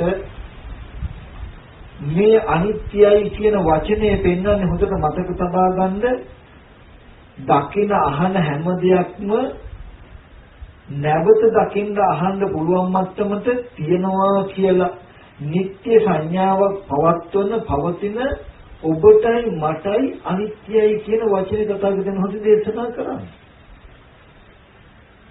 ඒ වගේම ඉතාමත්ම වටිනා බොහෝ සවිඥානික අවිඥානික වස්තු අරමුණු තියෙනවා. ඒව ලබා ගත්තාම ලබාගෙන සැපවත් වෙන්න සුවපත් වෙන්න පුළුවන් මානසිකම සුවපත් වෙන්න පුළුවන්කමක් තියෙනවා කියන මානසික මට්ටමක් තියෙන ඔබටයි මටයි බුදුරජාණන් වහන්සේ දේශනා කරන්නේ මේ ලෝකයේ සියලු සංස්කාරයම දුකයි කියලා. සැපවත් වෙන ධර්මයෝ තියෙනවා ඒව ලබාගෙන සැප විඳින්න පුළුවන් මනසක් තියෙනවා කියන තැන ඉන්න ඔබටයි මටයි පෙන්වන්නේ ලෝකය සැප නෙමේ. සැප කියන එකෙන් තවරුණු ඉදිකට තුලක තරම් දෙයක්වත් ලෝකයේ තුල නැහැ. ලෝකේ කුමක් මත පවතීද? දුක මත පවතී. ලෝකයේ කියන එක තුල තියෙන දුකමයි. සම්බම් වික්‍රේ ආදිත සියල්ලා විල ගන්නාවාදී. ජාති ජරා ව්‍යාධි මරණ ශෝක පද දුක්ඛ දෝමනස් උපායාසකින් අවිල ගන්නා ලදි කියලා පෙන්වන්නේ දුකයි කියලා පෙන්වන්නේ ලෝකේ බොහෝ සැප විඳින්න පුළුවන් දේවල් තියෙනවා. සැපසහගත දේවල් තියෙනවා කියන මනසක් තියෙන ඔබටයි මටයි. ඊට පස්සේ මමත් ඉන්නවා තව සත්‍ය පුද්ගලයෝ ඉන්නවා කියලා ආත්ම සංඥාවක් පරිහරණය කරන ඔබටයි මටයි බුදුරජාණන් වහන්සේ දේශනා කරන්නේ අනාත්මයි කියලා. චක්කුං අනාත්තා රූප අනාත්තා සෝත අනාත්තා ශබ්ද අනාත්තා. මේවා අනාත්මයි කියලා. දැන් අනිත්‍ය දුක්ඛ අනාත්ම කියන ලක්ෂණ තුනක් බුදුරජාණන් වහන්සේ පෙන්නනවා. මෙන්න මේ ලක්ෂණ තුන හෝ තුනෙන් එකක් හරි දැක්කොත් එදාට දුකේ කලකිරෙනවා. කලකිරිලා මේ සියලුම දුකෙන් නිදහස් වෙනවා. මේ සතර ගමන අවසන් වෙනවා කියලා පෙන්වනවා. දැන් එහෙම බුදුරජාණන් වහන්සේ පෙන්වුවේ නිට්ටය සැපයි ආත්මයි කියන මට්ටමකින් ජීවත් වෙන අපිට. ඔක පෙන්වුවා කියලා. නිට්ටය සැපයි ආත්මයි කියලා පරිහරණය කරපු හුරුව ගෙවෙනවද? ගෙවෙන්නේ නැහැ. මේ පෙන්වුවා කියලා පෙන්නපු ත්‍රිලක්ෂණය දකින්නේ නැහැ. එහෙනම් දකින්න යන්න වැඩපිළිවෙලක් ඕනේ ඊට පස්සේ. නිත්‍යයි සපයි ආත්මයි කියන මානසික මට්ටමක් තියෙන අපිට පෙන්නනවා ඔය මට්ටම තුල තමයි ඕගොල්ලෝ ලෝකයේ තුල ඇලිලා බැඳිලා ඉන්නේ. නිට්ටයයි සැපයි ආත්මයි කියලා දකින්න කමේ තියෙන දෝෂය ඔය මට්ටමේ ඉන්න කෙනාට අවිද්‍යාව නැමැති වැස්ම ඇත්ත නොදකින්න ඒ වැස්ම තුල ඉන්න ඕගොල්ලෝ තණ්හාව නැමැති සංයෝජනයෙන් බැඳෙනවා. තණ්හාවෙන් වස්තුක බැඳෙනවා. බැඳුනහම මිදෙන්නේ නැහැ. මොකද ජාති ජරා මරණ ශෝක පරිදේ දුක් දුම්නස් උපායාසයෙන් මිදෙන්නේ නැහැ. දුකේ බැඳිලා ඉන්න කෙනාට දුක් විඳින්න වෙනවා. බුදුරජාණන් වහන්සේ දේශනා කරනවා අනිත්‍ය දුකයි අනාත්මයි කියලා දැක්කොත් වෙන්නේ මොකක්ද? දැක්කොත් ඇලෙන්නේ කලකිරෙනවා අතනේ විදි දුක්ඛේ. සබ්බේ සංකාර අනිච්ච යදා පඤ්ඤාය පසති අතනේ විදි දුක්ඛේ. ඒ සමුදය විසුද්ධිය. සබ්බේ සංඛාර දුක්ඛ යදා පඤ්ඤාය පසති අතනේ විදි දුක්ඛේ. ඒ සමුදය විසුද්ධිය. සබ්බේ ධම්මා අනාත්තාති යදා පඤ්ඤාය පසති අතනේ විදි දුක්ඛේ. ඒ සමුදය විසුද්ධිය. අනිත්‍ය දුක්ඛ අනාත්මයි කියන ධර්මතාවය යම් කලක නුවණින් දැක්කොත් එදාට දුකේ කලකිරෙනවා. ඇලෙන්නේ නැහැ. එදාට මිදෙනවා. ජාතියෙන් ජරාව ව්‍යාධි ශෝක මරණ පරිදේ දුක්ඛ දෝමන සුපායාසයෙන් මිදෙනවා. සියලු සතර දුකෙන් මිදෙන්නවත් වෙනවා. මෙතුණා මිදලා කියන නුවණ පාල වෙනවා. ධර්මතා දෙකයි. නිට්ටය සැපයි ආත්මයි කියන ධර්මතාවයේ යම් තැනක ඇද්ද දුකේ සැපයි කියන විපල්ලාසය තියෙනවා. ඒ කියන්නේ කලකිරෙන්නේ ඇලිලා බැඳිලා දුකෙන් නොමිදෙනවා. අනිත්‍ය දුක අනාත්මයි කියන ත්‍රිලක්ෂණය යම් කලක දැක්කද දුකේ කලකිරලා නොයල්ලා මිදෙනවා. එතකොට දැන් මිදීම හෝ නොමිදීම කියන එක චුට්ටක්වත් ප්‍රශ්නයක් නෑ. තියෙන්නේ නිට්ටය සැප ආත්මයි කියලා දැක්කොත් ලෝකෙ තුල ඇලිලා පවතින දුකෙන් මිදෙන්නේ නැහැ. අනිත්‍ය දුක අනාත්මයි කියලා දැක්කොත් ලෝකේ කලකිරලා මිදෙනවා. එහෙනම් ඔන්න ওই ටික පෙන්වුවට පස්සේ දැන් අපි දන්නවා දුකින් නිදහස් වෙන්න නම් අනිත්‍යයි දුකයි අනාත්මයි කියන ත්‍රිලක්ෂණය දැක්ක යුතුයි. අපි ගාව තියෙන අපි ගාව පවතින ඒ අපි නොපෙනෙන මේ ඇත්ත දැක්ක යුතුයි. ඔන්න දැන් කල්යාණ මිත්‍රයතුරු සද්ධර්ම ශ්‍රවණයෙන් අපිට හම්බ වුණා සම්මා දිට්ඨිය සුතමේ ඥානෙ. ඔන්න දැන් ප්‍රඥාව වලට තියෙන්නේ. හැබැයි මේ ප්‍රඥාව දැන් තියෙන්නේ පරතෝ ගෝසයෙන් ලැබුණු සුතමේ ඥානය කියන මට්ටමේ. දකින්නේ. අන්නේ දැනගත්ත ඇත්ත දකින්න යන්න මාවතක් ඕනේ. අනේ මාවතට කියනවා ආර්ය අෂ්ටාංග මාර්ගය කියලා. අනේ ආර්ය අෂ්ටාංග මාර්ගයේ ගොඩ නැගින්නේ පින්වතුනි තමා තුළින් දැනගත්ත තැන ඉඳලා නෙමෙයි ආර්ය අෂ්ටාංග මාර්ගය දැනගත දේ දකින්න පටන් ගන්න ක්‍රමවේදයේ ඉඳලා. අන්න පටන් ගන්නකොට අපිට තියෙන්නේ සීල සමාධි ප්‍රඥා. එතකොට දැනගත දේ දකින්න යන්න නම් ඒ දකින්න යන ගමන් මඟ තියෙන්නේ සීල සමාධි ප්‍රඥා. එහෙනම් දැනගත් කල්යාණ මිත්‍රයන් සද්ධර්ම ශ්‍රවණයෙන් දැනගත්තා අනිත්‍යයි දුකයි අනාත්මයි කියන මේ ලක්ෂණ තුන දැක්කොත් දුකේ කලකිරුව දුකෙන් මිදෙනවා. ආයේ ඊට පස්සේ මුකුත් අවශ්‍ය නැහැ. එහෙනම් ඇත්ත දකින්න තැනට අපේ මනස ගන්න ඕනේ. ඔන්න දැන් ඉලක්කයක් දීලා තියෙනවා. ඒ සඳහා කරන වැඩපිළිවෙලේ ආරම්භම එක මොකද්ද? දැන් ආර්ය අෂ්ටාංග මාර්ගය හොඳට මතක තබා ගන්න. සීල සමාධි ප්‍රඥා නම් අපි තුලින් පටන් ගන්න වැඩපිළිවෙලේ ආරම්භක තැන ආර්ය අෂ්ටාංග මාර්ගයේ ආරම්භ වෙන්නේ වාචා කම්මන්ත ආජීව කියන තැන. සීල සමාධි ප්‍රඥා. දැන් වාචා කියලා කියන්නේ වචනේ සංවර කරගන්නවා. කම්මන්ත කියලා කියන්නේ අකුසල ධර්ම කරන්නේ නැතුව කායික සංවරයක් ඇති කරගන්නවා. ආජීවය කියලා කියන්නේ මිත්‍යා ජීවය වැළකීලා නිවැරදි ජීවිකාවක්. මේ තුලින් කාය වචන දෙකේ සංවර කරගෙන නිවැරදි ජීවිකාවකින් ජීවත් වෙනවා කියන තැනට පැමිණිච්ච පමණකින්ම ඉතුරු කුසලයන් වඩන්න පුළුවන් භූමියක පිළිකියා වෙනවා. ඒක පංචශීල සමාදන් නිති පංචශීල ආජීවාෂ්ටම සීලය උපෝසත අෂ්ටාංග සීලය සාමනීර දස සීල උපසම්පදා සීල ප්‍රමාණවත්. හරි. දැන් අපි සීලයක පිළිහිටියා. දැන් සීලී ගාවට සිල්වත් වෙච්ච කෙනා දුක්ඛ නිරෝධ ගාමිනී ප්‍රතිපදාවේ ඊගාවට ආසන්නම කාරණා මොකද තියෙන්නේ?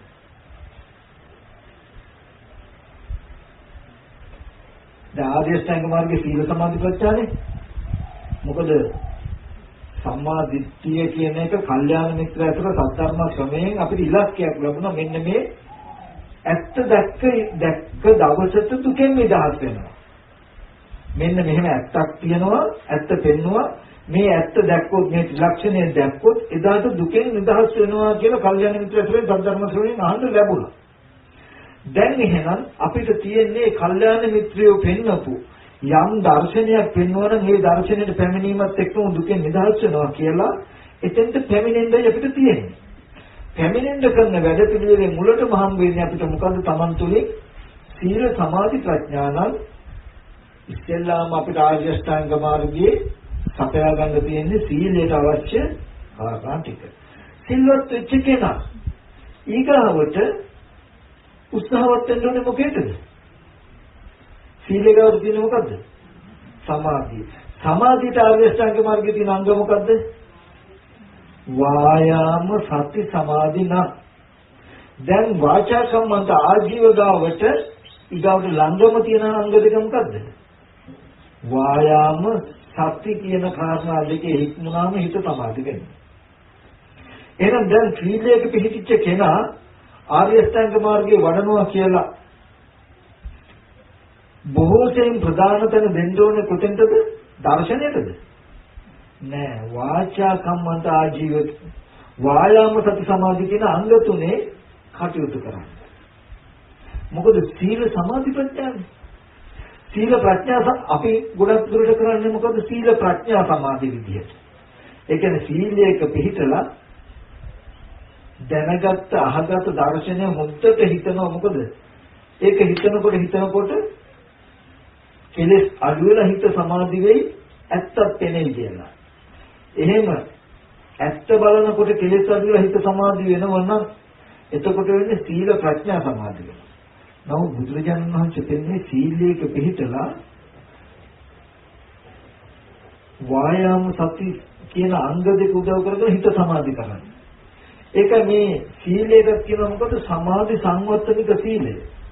මේ සීලය උදව් වෙන්නේ කොතෙන්ද? සමාධියට. සීලය මොකකටද උපකාර? සමාධියට. සමාධිය මොකකටද උපකාර? ප්‍රඥාවට. ඇත්ත දෙහිදී දකින්න. එහෙනම් සීලයක පිළිපදලා ඇත්ත දෙහිදී දකින්නද අපිට තියෙන්නේ? ඇත්ත දෙහිදී දකින්න බලන්නද තියෙන්නේ? නෑ. ඒ හින්දා මෙතෙන්දී මම මේ කියලා දෙන කාරණා ටික ගොඩාක් වටිනවා. ඉස්සෙල්ලා හොඳට මතක තබා ගන්න ආර්ය අෂ්ටාංග මාර්ගය කියනකොට සීල සමාධි ප්‍රඥා නම් තමන් එක එක අංගෙන් අංගය මේ අංගාට පුරුදු කරමින් එන්න, ඒකට පැමිණෙමින් එන්න, ඒක වාසය කරමින් එන්න. වාචා කම්මන්ත ආජීව කියන තුනේ මුලින්ම පිළිතුලා හිටින්න පුළුවන් තරම්. වචනේ සංවර කරගන්න, කායික සංවර කරගන්න, වැරදි ජීවිතාවෙන් වැළකීලා ජීවත් වෙන්න. ඊට පස්සේ ආසන්න මාංග දෙක ගන්න. වායාම සති. වායාම කියලා කියන්නේ උත්සාහය. සතර සම්‍යක් ප්‍රධාන වීර්යය. වායාම. සති කියන්නේ සතිපට්ඨාන, සිහිය පිහිටීම. කාය වේදනා චිත්ත ධම්ම කියන ධර්මතා හතර උදව් කරගෙන සිහිය පිහිටවා ගන්න. සීලයක පිහිටි කෙනා කරන්ට ඕනෙම දේ තමයි මොකද්ද? මේ සීලේ සමාධිය වඩා ගන්නයි උපකාර. ඕගොල්ලෝ මේ කය වචන දෙක සංවර කරගත්තෙම හිත සමාධි කරගන්න. හිත සමාධි කරගන්න නම් සිහිය පිහිටවා ගන්න ඕනේ. දැන් සතිපට්ඨානෙ වඩන්න ඕනේ. සතිපට්ඨානෙ වඩන්න නම් ඊට උත්සාහය තියෙනවා. ඒකෙන් මතක් කළේ මම සීලයක පිහිටිය ඕගොල්ලෝ පින්වතුන් වායාම සති දෙක උදව් කරගෙන සමාධිය වඩා ගන්න ඕනේ. සමාධිය ඇති කරගන්න තියෙන්නේ මොකද්ද? උත්සාහයෙන් සතර සතිපට්ඨානය වඩන්න ඕනේ. ඒ සතර සතිපට්ඨානය වඩන ආකාරය නිවැරදිවම පෙළේ දහමේ තියෙන හැටියට මම ඔයගොල්ලන්ට පොඩ්ඩක් මතක් කරලා දෙන්නම්. ඇත්තට මේ ක්‍රමය හඳුනාගත්තොත් අපිට හිත සමාධි කරනවා කියන එක බැරි දෙයක් හෝ අමාරු දෙයක් නෙමෙයි කරන්න පුළුවන් එකක්. උත්සාහයෙන් කරන්න පුළුවන් එකක්. එතනදී සතිපට්ඨානය කියලා කියන්නේ සති කියලා කියන්නේ සිහිය. ප ဋ ාණ කියන්නේ පිහිටුවීම. සිහිය පිහිටුවීම. මේ සිහිය පිහිටුවීම බුදුරජාණන් වහන්සේ පැහැදිලි කරන්නේ කොහොමද? අරඤ්‍යගතෝව රුක්කමූලගතෝව ශුඤ්ඤාගාරගතෝව නිසීදති පල්ලංකං ආභුජිතව උතුම් කායම් පනිදාය පරිමුඛං සතින් උපට්ඨපෙත්තා. කැලේකට හෝ හිස් ගේකට හෝ ගහක් මුලට හෝ හිස් ගේකට ගෙහිලා ගහක් මුලකට හෝ කැලේකට හෝ හිස් ගේකට ගෙහිලා කොන්ද ඍජුව තබාගෙන ඉඳගන්න. ඉඳගෙන පරිමුඛං සතින් උපට්ඨපෙත්තා. පරිමුඛං කියන්නේ මොකේට ඉදිරිපසින් කියන අදහස. සතින් උපට්ඨපෙත්තා සිහිය පිහිටුවා ගන්න නාසිකක් ගේවා මුඛ නිමිති වුණ හොඳට පෙන්වනවා සතිපට්ඨානය. කියන්නේ සිහිය පිහිටුවා ගන්න තැන පෙන්වනවා කොතනද? නාසිකක් ගේවා මුඛ නිමිති. ආයම් සති සිහිය හොඳට විස්තර කළා. යම් සිහියක් තියෙනම් සිහි කරන බවක් තියෙනම් නැවත නැවත සිහි කරන කමක් තියෙනම් සිහිය පිහිට කරගෙන ඉන්න කමක් සිහිය සරණ කරගෙන ඉන්න කමක් අරමුණෙන් අරමුණට දුවන්ට නොදෙන ආකාරයේ සිහියක් මුලා නොවුණු සිහියක් සිහිය ප්‍රධානව ඉන්න කමක් සිහිය බලවත්ව ඉන්න කමක් කියන එකට කියනවා සිහිය කියලා. මේ සිහිය පිහිටියේ මනාව පිහිටියේ නාසිකක් ගේවා මුඛ නිමිති. ඔන්න නාසය ළඟ හෝ තොල් දෙක ගාව සිහිය පිහිටෙව්වා. හරියට නොහික්මුණු සතෙක්ව කණුවක බැඳා වගේ එක එක දේවල් නැවත නැවත සිහි කර බාහිරට යන සිතට එක එක දේවල් සිහි වෙන්න නොදී නාසය හෝ තොල් දෙක ගාව දැනුම් සහගතව ඉඳ සකස් කළා. ඔන්න සතිපට්ඨානයේ සිහිය පිහිටෙව්වා. දැන් කණුවේ බැඳකට මේ සතා බැඳපු ගමම හිල වෙනවද? බැඳපු ගමම හිල වෙන්නේ නැහැ. ඒත් එහාට පයින්නවා මෙහාට පයින්නවානේ. මේ සිහිය පිහිටුවා ගත්තාම සති නිමිත්තේ හිත බැඳගත්තාම එහෙමම ඉන්න බෑ. එක එක දේවල් සිහි වෙනවා. එහාට යනවා මෙහාට යනවා මොන විදිහටවත් ඉන්නේ. ඒ හින්දා සිහිය පිහිටුවාගෙන ජීවත් වෙන්න බෑ. සති නිමිත්ත හිත දැබුවට සති නිමිත්ත හිත පිහිටලා හිටින්නේ නැහැ. සති නිමිත්ත හිත තබා ගත්තාම ඒ තුල හිත පිහිටලම ඉන්නවා නම් මුකුත් ප්‍රශ්නයක් නැහැ. දැන් සති නිමිත්ත හිත තබා ගත්තට සිහිය පිහිටුවාට පිහිටලම තියනවද? නැහැ. ඒ නිසා බුදුරජාණන් වහන්සේ උපකාරක ධර්මතා හතරක් දෙනවා. මේ සිහිය අයං සති උපට්ඨිතා හෝති සුපට්ඨිතා නාසිකක් ගේවා මුඛ නිමිත්තේ. නාසය කෙලවර හෝ තුල් දෙක ළඟ මේ සිහිය මනාව පිහිටුවා ගන්න. සිහිය පිහිටීම හුරු කිරීමට කාය වේදනා චිත්ත ධම්ම කියන ධර්මතා හතර උදව් කරගන්න. මේ හතර සතිපට්ඨාන ධර්මය. සතර සතිපට්ඨානය මේ හතර සිහිය පිහිටුවා ගන්න තියෙන ධර්මය. ඒකෙන් කියන්නේ ඒ ධර්මතා හතර සිහිය පිහිටවන්න කියන එක නෙමෙයි.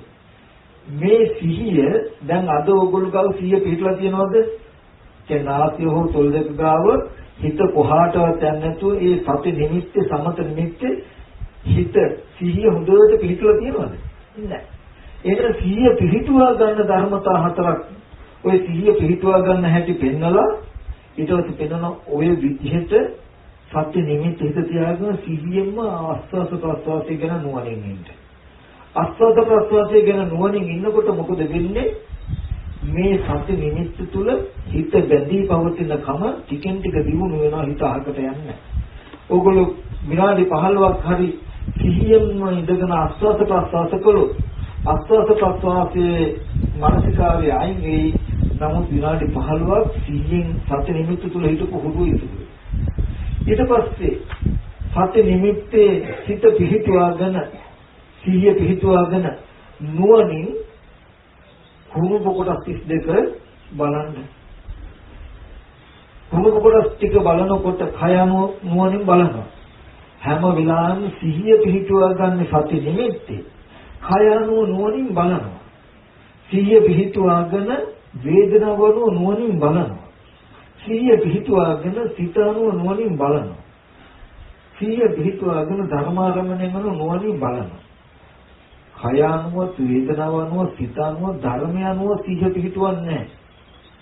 කය අනුව සිහිය පිහිටෙව්වොත්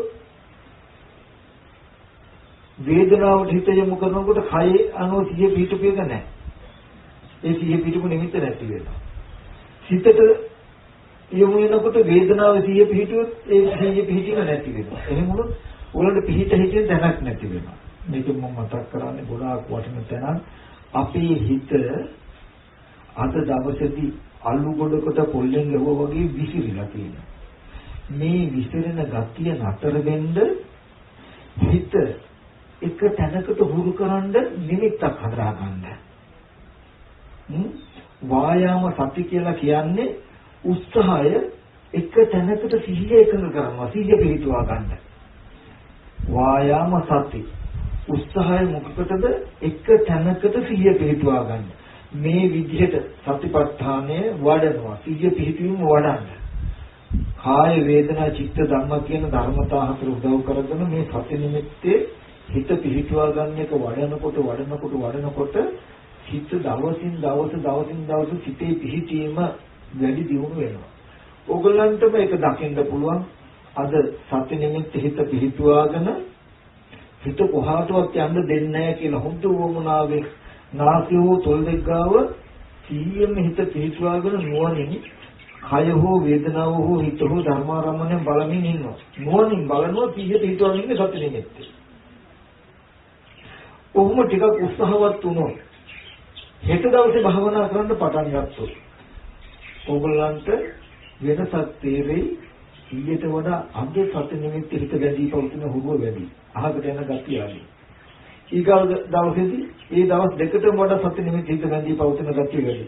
මේ විදිහට නාසය ළඟ හෝ තොල් දෙක කියලා දෙපොළෙන් එක පොළක් තෝරගෙන සිහිය හුරු කරන්නේ ඒකට. මෙහෙම හුරු කරනකොට සිහිය වැඩි පවතින දවසක් තියෙනවා. සිහිය හොඳටම පිහිටියාම සියලුම විතරක සංසිඳිලා හිත සමාධි වෙනවා. අන්න මේ සීලය වායාම සති කියන ධර්ම සීලේ පිහිටි කෙනා උපකාරක ධර්මයක්. ඊගාවට ගත යුතු ළඟම අංග දෙක තමයි වායාම සති කියන අංග දෙකේ කටයුතු කරනකොට සමාධි කියන අංගය නිර්මාණය වෙනවා. අන්නේ සමාධිමත් මනසට අන්නර කල්යාණ මිත්‍රත්ව සද්ධර්ම ශ්‍රවණයෙන් අහගත්ත අනිත්‍ය බව දුක් බව අනාත්ම බව කියන දර්ශනය පේනවා. අද පේන්නේ ඒක පෙනෙන්නේ නැති නිත්‍ය සැපයි ආත්මයි කියලා පෙනෙන ඒ මත ජීවත් වෙන ලෝකෙටයි අනිත්‍ය දුකයි අනාත්මයි කියන ධර්මතාවයක් තියෙනවා. ඒක දැක්කොත් සියලු දුකින් ඔබ නිදහස් වෙනවා කියන පණිවිඩය දුන්නේ. පැහැදිලි පෙන්වන්නේ. ඒ පෙන්වන හින්දායි මුලින්ම සම්මාදිට්ඨිය මුලට තියෙන්නේ. ඒ කල්යාණ මිත්‍ර ඇසුර භරතෝഘോഷයේ තුලින් ලබාගත් ඒ දර්ශනය දකින්න තැනට යන්න වැඩ පිළිවෙලක් කළා. සීලයක පිළිතලා වායාම සති උත්සාහයෙන් සිහිය පිටවාගෙන හිත සමාධි කළා. අන්න සමාධිගත මනසට දකින්න අහන හැම දෙයක්ම දැකීමෙන් පස්සේ නිරුද්ධ වෙනවා. එහෙන් පස්සේ නිරුද්ධයි කියලා අනිත්‍ය පේනවා. අපි දකින විදිහට හිතන විදිහට මේ හැම දෙයක්ම ලබාගෙන සැපවත් වෙන්න බෑ. මේ අපි අන්තිම සැපයි කියන දේ තුල ජාති ජරා මරණ ධර්මයන් තවරලා තියෙන්නේ කියලා. දුකයි කියන එක පෙනෙනවා. ආධ්‍යාත්මික බාහිර මේ සියලු ධර්ම අනාත්මයි කියන එක පෙනෙනවා. අනිත්‍ය වූ දුක්ඛ අනාත්ම ස්කන්ධ ටිකේ අනිත්‍ය දුක්ඛ අනාත්ම ලක්ෂණය පෙනෙනවා. පෙනෙනකොට මේ දුකේ කලකිරෙනවා, දුකේ නොයැලෙනවා, දුකෙන් මිදෙනවා. මිදුනහම මිදුනා කියන නුවණ පහළ වෙනවා. එතකොට කියනවා සීල, සමාධි, ප්‍රඥා, විමුක්ති ඥාන දර්ශන. මේ සීලය පිළිතියේ හිත සමාධි කරගන්නයි හොඳට බලන්න ආර්ය අෂ්ටාංග මාර්ගයේ මේ සමාධිය තියෙන්නේ අන්න අර කල්යාණ මිත්‍ර ඇසුරෙන් සද්ධර්ම ශ්‍රවණයෙන් අහගත්ත දර්ශනීය දකින්නේ මොකටද? දැක්කපු දවසට කෙලෙසුන්ගෙන් ආශ්‍රයයන්ගෙන් හිත මිදෙනවා. සියලු ජරා මරණ ශෝක පරිදේ දුක්ඛ දෝමන ස්ථානගෙන් උපායයෙන් හිත මිදෙනවා. මිදුණා කියන නෝන පහළ වෙනවා. මෙන්න මේ විමුක්ති ඥාන දර්ශනය ලැබෙනවා. විමුක්තිය නිසා කෙලෙසුන්ගෙන් භවයෙන් ලෝකෙන් ජීවිතේ මේ හැම දුකෙන්ම මිදීම වෙනවා. ඇත්ත දැක්කොත් ඇත්ත දකිනවා. හිත සමාධි වුණොත් හිත සමාධි කරන්ද සීලයට පිහිටිය යුතුයි. සීලයේ පිහිටියේ හිත සමාධි කරන්නයි කියලා කියන්නේ සීලයේ පිහිටි කෙනා වායාම සති කියන අංග දෙක ඊගාවට එකින් එකට තමයි ආර්ය අෂ්ටාංග මාර්ගයේ පිළිවෙන්නට එන්නේ. වායාම සති සමාධි වාචා කම්මන්ත ආජීව කියන ධර්මතා තුනේ මුලින්ම සම්පාදනය කරගත් ධර්මතා තුනේ පිහිටි ඔබ ඊගාවට ළඟම ඔබට තියෙන්නේ වායාම සති කියන කාරණා දෙකේ පුළුවන් තරම් උත්සාහවත් වෙලා සමාධි දක්වා හිත වඩා ගන්න. සමාධිය ඇති කරගන්නේ මොකටද කියන එක දැන් මගේ හිත සමාධි හොඳ ආලෝකයක් ඇති වුණා. කිසිම දෙයක් තේරෙන්නේ නැති තැනකට ආවා. දැන් නම් මට මොකක් හරි වෙලා ඇති කියලා ඔයගොල්ලෝ රැවටෙන්නේ නැහැ. ඇයි ඒ? ඔයගොල්ලෝ කලම දර්ශනයක් තියෙනවා. ආර්ය අෂ්ටාංග මාර්ගය කියන්නේ සීලයේ පිහිටලා හිත සමාධි කරගන්න මොකටද? ප්‍රඥාව සඳහාත් ඇති දකින්න. මොකක්ද ඇත්ත? කියන එක දැනගෙනම යාවේ. ඒ කියන්නේ කල්යාණ මිත්‍රයන් සද්ධර්ම ශ්‍රවණයෙන් හම්බ වුණා. අද ඔබට පෙනෙන්නේ නැති නමුත් ඔබේ ජීවිතේ පවතින ඇත්තක්. ඕකට එක එක පැතිවලින් ගත්ත හැකි. චතුරාර්ය සත්‍ය දුක්ඛ සමුදය නිරෝධ ජීවිතයේ දුකට හේතුව තණ්හාව. තණ්හාව නැති වුණොත් දුක නැති වෙනවා කියලා බුදුරජාණන් වහන්සේ පෙන්වනවා. දැන් මේ සියලු දුක ඇති වෙන තණ්හාව. තණ්හාව නැති වුණොත් දුක නැති වෙනවා කියලා තේරෙනවා නම් තණ්හාව නැති වෙලා නැහැ. තණ්හාව නැති වුණොත් දුකෙන් නිදහස් වෙනවා. දුක ඇති වුණේ තණ්හාව නිසා. ජරා මරණ ශෝක පරිදේ දුක්ඛ දෝමනස්යෙන් යුක්තයද මම කියලා පේනවා. ওই දුකට හේතුව තණ්හාවයි කියලා බුදුරජාණන් වහන්සේ පෙන්වනවා. තණ්හාව නැති වුණොත් දුක නැති වෙනවා කියලා පෙන්වනවා. නමුත් ඒ වුණාට දැන් එහෙම පෙන්නපු ගමන් තණ්හාව නැති වෙලා දුක නැති වෙන්නේ නිරුද්ධ වෙන්නේ. වැඩ පිළිවෙලක් තියෙනවා එහෙනම්. ඔබ සීලයක පිළිටන්න වායාම සති දෙක උදව් කරගෙන හිත සමාධි කරන්න. සමාධි කරනකොටම ඔබ ඇහෙන් දකින කනෙන් අහන මේ හැම දෙයක්ම දුකයි කියන පංච උපාදානස්කන්ධ දුක්ඛ කියන නෝන ඔබට පහළ වෙනවා. එතකොට ওই රූප ශබ්ද වලට තියෙන දුක ඇති කරපු හේතු තණ්හාව ප්‍රහාණය වෙනවා. තණ්හා නිරෝධය නිසා දුක්ඛ නිරෝධය සාක්ෂාත් වෙනවා කියන කාරණා ටික ඉබේම වෙනවා. ඉතින් ඒ නිසා හොඳට මතක තබා ගන්න සීල සමාධි ප්‍රඥා කියනකොට තමන් තුලින් ප්‍රතිපදාවක්. එතකොට ඒකට අර සම්මා දිට්ඨිය අංග ටික ඇදලා ගන්න එපා. ඒක අන්තිමටම ආපහු තියෙන්නේ. ආරම්භයටයි අවසානයටයි වගේ සම්මා දිට්ඨි සංකප්ප කියන ධර්මතා දෙකෙන් තමයි කල්යාණ මිත්‍රාසුර සද්ධර්ම ශ්‍රවණේ මේ ඥාන දර්ශනේ මුලින් අහගත්තේ. අහගත්ත දේ දැකීමක් බවට පත් වෙනකොට සීලයක පිළිපදලා වායාම සති කියන දෙකේ උත්සාහවත් වෙලා සමාධි කරනවා. සමාධි කරගන්නේ මොකද කියන උත්තරේ කලම තියෙනවා දැන්. ඇයි? අද පෙනෙන්නේ නැති නමුත් හිත සමාධි වෙච්ච දවසට පෙනෙන දර්ශනයක් කලින් ඉගෙන ගන්න. ඉගෙන ගත්තා ඒ දර්ශනය දකින්න හිත සමාධි වෙන්නේ කරන්නේ සමාධි වුණාම ඒ දර්ශනය පේනවා. ඇයි ඒ දර්ශනය දකින්න උත්සාහවත් වෙන්නේ? එදාට මේ දුක ඇති කරපු හේතුව නැති කළා කියන දුකෙන් නිදහස් වෙනවා. දුක නිදහස් වුණාම දුකෙන් නිදහස් වුණා කියන නෝන පහළ වෙනවා. ඉතින් මේ කාරණාව තව දුරටත් හොයලා බලලා නුවණින් ඊට පැමිණ වාසය කරන් හැමදෙනාම අදහස් කරගන්නට කියලා මතක් කරනවා.